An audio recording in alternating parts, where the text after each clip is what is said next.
Hello friends, welcome to JR's English.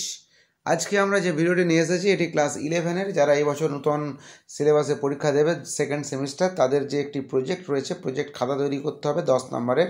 So এই 10 নম্বরের খাতা কেমনভাবে তৈরি করতে হবে সেই বিষয়ে আমরা যাব আজকের ভিডিওতে। তবে তার আগে বলবো যে আমরা চ্যানেল নতুন আসছো, প্লিজ সাবস্ক্রাইব জেআরস ইংলিশ, সঙ্গে থাকো, পাশে থাকো, দেখতে থাকো জেআরস ইংলিশ। তোমাদের জন্য আমি ভিডিও নিয়ে এসেছি। যদি ভিডিওগুলো ভালো লাগে অবশ্যই একটা প্লিজ লাইক করে দিও, কারণ লাইক করতে তোমাদের কোনো টাকা খরচা হবে না। সো একটা লাইক করে দিও। সো দেখো আমরা ফ্রন্ট পেজ কেমনভাবে তৈরি করবো। অ্যাট ফার্স্ট ফ্রন্ট পেজটা দেখে নাও। আজকে আমরা আর.এন. টেগরের সম্পর্কে লিখবো, এমিনেন্ট পার্সোনালিটিসে।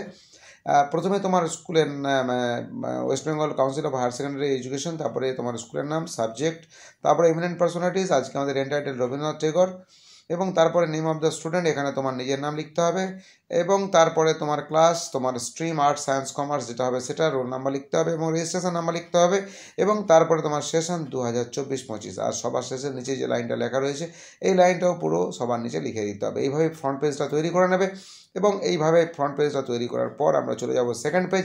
সেকেন্ড পেজে দেখো অ্যাকনোলেজমেন্ট পেজে, অর্থাৎ কৃতজ্ঞতা স্বীকার। যে স্যার তোমাকে এই প্রজেক্টটা দিয়েছেন সেই স্যারের প্রতি কৃতজ্ঞতা জানিয়ে তোমাকে একটি কৃতজ্ঞতা স্বীকারের পেজ লিখতে হবে।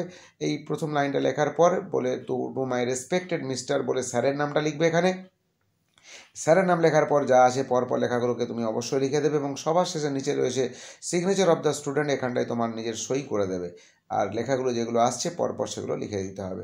সো এইভাবেই আমাদের সেকেন্ড পেজ, অ্যাকনোলেজমেন্টের পেজ, এই পেজটি হয়ে যাওয়ার পর আমাদের পরের পেজে যেতে হবে। হাতে লেখাকে সুন্দরভাবে করবে। এই যে আমি এত ফুল টুল দিয়ে করেছি, এত কিছু করার দরকার নেই, জাস্ট একটা সিম্পল পেজেই আর চারদিকে আউটলাইন করে লিখলেই হবে, এবং চেষ্টা করবে ব্লু এবং ব্ল্যাক পেনে ইউজ করার। তারপরে দেখো নেক্সট পেজ এসে গেছে। এই পেজটি হলো বোনাফাইড সার্টিফিকেট। এই পেজটি সার্টিফিকেট পেজ। এখানে তোমার যে স্যার প্রজেক্টটা দিয়েছেন সেই স্যার তোমাকে সার্টিফাই করবেন, তোমাকে এই সার্টিফিকেটটা দেবেন, তিনি লিখবেন এই সার্টিফিকেটটা তোমার জন্য। কি লিখবেন লেখাগুলো এসে গেছে, এবং তার সঙ্গে সঙ্গে দেখো সবার নিচে যেটা রয়েছে বাই বলে নিজের নাম, এখানটায় তুমি তোমার নিজের নাম লিখবেন, কারণ স্যার তোমাকে যেহেতু সার্টিফিকেটটা দেবেন তোমার নাম লিখেই দেবেন।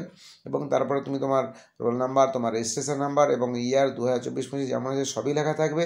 এবং সবার নিচে যেটা থাকবে সেটা হলো যে তোমার যে স্যার তোমাকে সার্টিফিকেট দিচ্ছেন তার সিগনেচার, ওই উপরটাই তার সিগনেচার করবেন উনি, এবং তারপরে ওনারই নাম আবার তুমি ওই নেমের জায়গায় পুরোপুরি লিখে দেবে, এবং তারপরে তার ডেজিগনেশন স্যারের অ্যাসিস্ট্যান্ট টিচার, তারপরে তার ডিপার্টমেন্ট স্কুল এবং স্কুলের নাম, ডিপার্টমেন্ট ইংলিশ এবং স্কুলের নামটা লিখে দেবে। এইভাবে এই পেজ শেষ করার পর আমরা পরের পেজে চলে যাব। পরের পেজ হলো টেবিল অফ কন্টেন্টস। এই টেবিল অফ কন্টেন্টসে পরপর কী আছে দেখে নাও। এই লেখাগুলো তোমাদের পরপর টেবিল অফ কন্টেন্টসে আসবে, অর্থাৎ ইন্ট্রোডাকশন কী কী আসছে দেখে নাহলে সেই ইন্ট্রোডাকশনের এবারে পেজে আমরা চলে আসবো। এইখানে আমাদের হোয়াট ইজ প্রজেক্ট, ইন্ট্রোডাকশনে আমরা দিয়েছি প্রজেক্টটা কী সেই সম্পর্কে এখানে লেখা রয়েছে। সেই লেখাগুলো তুমি দেখে দেখে তুলে দেবে। হাতে লেখাকে সুন্দর করে করতে হবে। AIIMS and objectives of the project, প্রজেক্টের লক্ষ্যটা কী, কীর জন্য আমরা এই প্রজেক্ট করছি, তার জন্য 4টি পয়েন্ট দেওয়া আছে। যেহেতু তোমাদের প্রজেক্টটি 10 নম্বরে, তাই আমি বেশি বড় করে প্রজেক্ট দিইনি, ছোটো ছোটো করে পয়েন্ট আউট করা হয়েছে যাতে তোমার নির্দিষ্ট শব্দসীমার মধ্যে লেখা যায়। এরপরে দেখো প্রজেক্ট ইন আওয়ার সিলেবাস। আমাদের সিলেবাসে কী কী প্রজেক্ট রয়েছে? 3টি প্রজেক্ট রয়েছে, একটা এনভায়রনমেন্টাল ইস্যুস, একটা সোসাইটি অ্যান্ড কালচার এবং একটা এমিনেন্ট পার্সোনালিটিস। এই 3টির মধ্যে আমরা চুজ করেছি কিন্তু এমিনেন্ট পার্সোনালিটিস। আর আজকের আমাদের এমিনেন্ট পার্সোনালিটিস হলেন রবীন্দ্রনাথ টেগর, আমরা তার সম্পর্কেই লিখব। এরপরে দেখো অবজেক্টিভসে কী কী লিখতে হবে লেখাগুলো এসে গেছে। সেই লেখাগুলো তোমাদের পরপর সুন্দরভাবে হাতে লেখা করে লিখে দিতে হবে।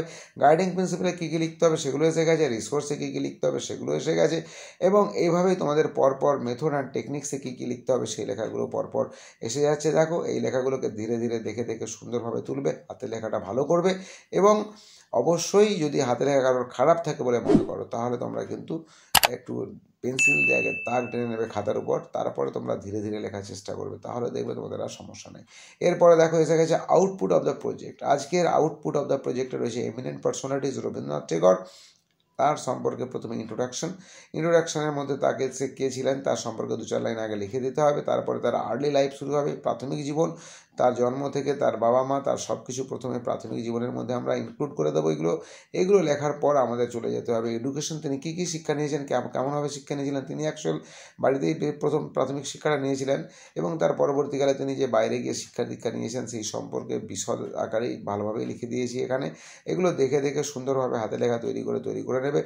এবং এরপরে তোমাদের থাকবে যে টেগর রবীন্দ্রনাথ টেগর ইন শান্তিনিকেতন। শান্তিনিকেতনে তিনি কি করেছিলেন? শান্তিনিকেতনে তিনি কিন্তু একটা নূতন টিচিং মেথড তৈরি করেছিলেন, যে কাজের মধ্য দিয়ে শিক্ষা। তার এই ফিলোসফিকে তিনি বাস্তবায়িত করেছিলেন পরীক্ষামূলকভাবে। তারপরে দেখো Rabindranath Tagore in independence movement, ভারতের স্বাধীনতা সংগ্রামে টেগরের ভূমিকা কী ছিল সেই নিয়ে কয়েকটা লাইন লেখা রয়েছে।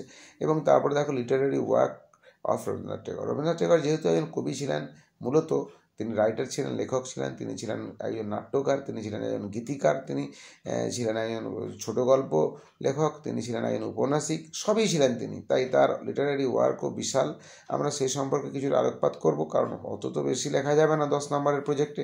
যতটা বেশি করে পারা যায় কাভার করা যায় সেগুলোকে আমি কাভার করেছি। অ্যাওয়ার্ডস তিনি পেয়েছিলেন, নোবেল প্রাইজ ফার্স্ট একজন নন ইউরোপিয়ান, এবং তার সঙ্গে সঙ্গে তিনি নাইটহুডও পেয়েছিলেন, কিন্তু নাইটহুড তিনি জালিয়ানওয়ালাবাগের হত্যাকাণ্ডের জন্য শেষে প্রত্যাখ্যানও করেছিলেন। তারপরে তার জীবন বর্ষণ ঘটে, তিনি কত সালে মারা যান সেই সম্পর্কে 2-1 লাইন লেখা, এবং তারপরে কনক্লুশনে কী লিখতে হবে সেই লেখাগুলো এসে গেছে, সেই লেখাগুলোকে ভালো করে লিখে দিতে হবে। সো এইভাবে তোমাদের কিন্তু প্রজেক্টগুলোকে সুন্দরভাবে রেডি করতে হবে। আরও আমাদের কিছুটা পয়েন্ট রয়েছে, সেই পয়েন্টে আমরা যাব পরের পেজে। তবে হাতে লেখা সুন্দরভাবে করবে, এবং যেভাবে আমি প্রজেক্ট দিচ্ছি এই প্রজেক্টটা দেখার পরে আশা করি আর কোনো জায়গায় তোমাকে কিন্তু এই প্রজেক্টটা দেখতে হবে না, কোনো ভিডিও খোঁজ করতে হবে না, তুমি শুধু পরপর লিখে দিলে হবে। তোমার লিমিটেশনস এসে গেছে, কী কী সীমাবদ্ধতা তুমি অবলম্বন করেছো সেই সম্পর্কে তোমাকে লিখতে হবে। এবং তারপরে রেফারেন্সে যেটা আছে সেটা হলো যে বিবলিওগ্রাফি বা রেফারেন্স, তুমি কোথা থেকে এই সমস্ত জিনিসগুলো সংগ্রহ করেছো সেই সম্পর্কে তোমাকে লিখতে হবে। এবং এখানে আমি সেই পয়েন্টগুলো দিয়ে দিয়েছি, এগুলোকে দেখে দেখে তুলে দিতে হবে। সো যদি ভিডিওটি ভালো লাগে অবশ্যই আমি বলবো তোমরা প্লিজ লাইক করো, এবং অবশ্যই সাবস্ক্রাইব করে নিও জেআরস ইংলিশ, আর অবশ্যই বন্ধুদের মধ্যে শেয়ার করে দিও যাতে সকলেই ভিডিওটি রেডি করে দিতে পারে। আর অবশ্যই সবাইকে বলবো তোমরা কমেন্ট করে জানাবে কেমন লাগলো, কারণ আজকের যে ভিডিওটি এতেও কিন্তু একটি আমার ভিউয়ার্সের রিকোয়েস্টেই ভিডিওটি বানানো। তাই তোমাদের যদি কোনো ভিডিওর আগে অবশ্যই তোমরা বলবে, আমি সেই রকম মাফিকই ভিডিও তৈরি করে আবার আপলোড করে দেবো।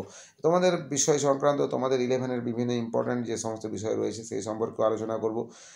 পরীক্ষায় কী কী ইম্পর্ট্যান্ট হতে পারে সেকেন্ড সেমিস্টারে সেই বিষয় নিয়ে আলোচনা করব। সো তোমরা আমার সঙ্গে থাকো, এইচএসের সমস্ত রকম নোটস আপলোড করব। তো দেখতে থাকো জেআরস ইংলিশ, সঙ্গে থাকো, পাশে থাকো। আপাতত এই পর্যন্ত, take care and good bye.